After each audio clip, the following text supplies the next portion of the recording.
Hello everyone, my name is Darian from TNT Plant-ery. It is my intention to inspire more people to grow their own food.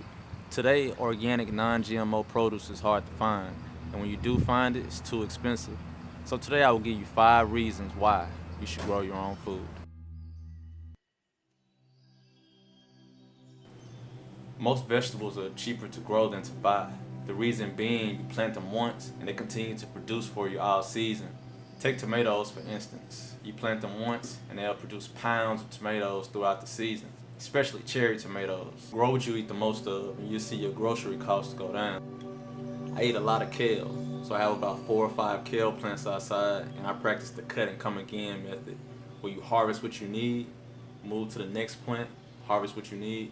By the time you get back to the first plant, it's grown back and it continues to produce for you all season long.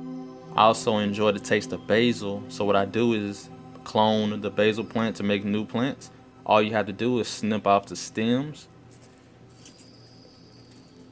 put them in water, and when they start forming roots, just put the roots in the dirt and you have a new basil plant.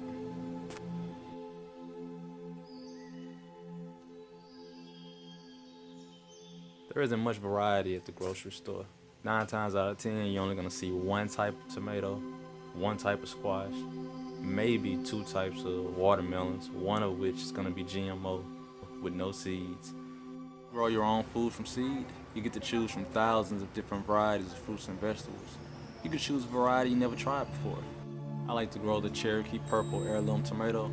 It's a big beefsteak variety that has a purplish, dark red tint to it, and it's sweet.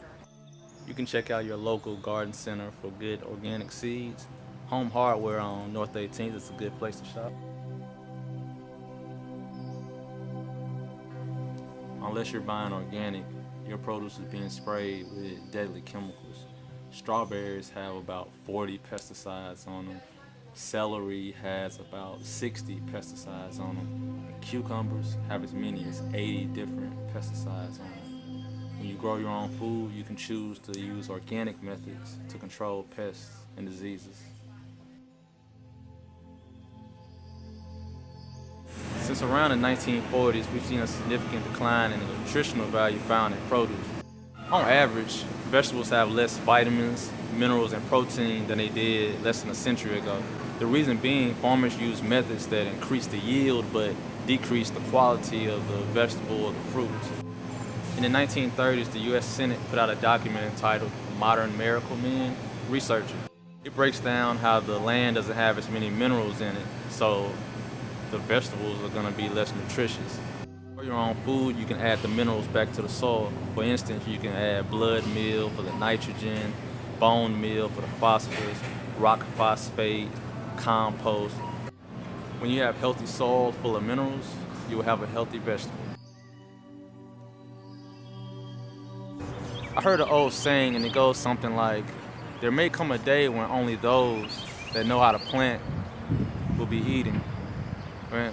Who's to say there may come a day when the trucks may not make it to the grocery store? Where are you gonna get your food from? When you grow your own food, you'll never go hungry. You always know you can go in the field, you can go in the backyard, you can go in the patio, and you can harvest.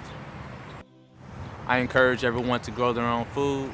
Stay tuned for more videos on how to grow organically and harvest. Thank you.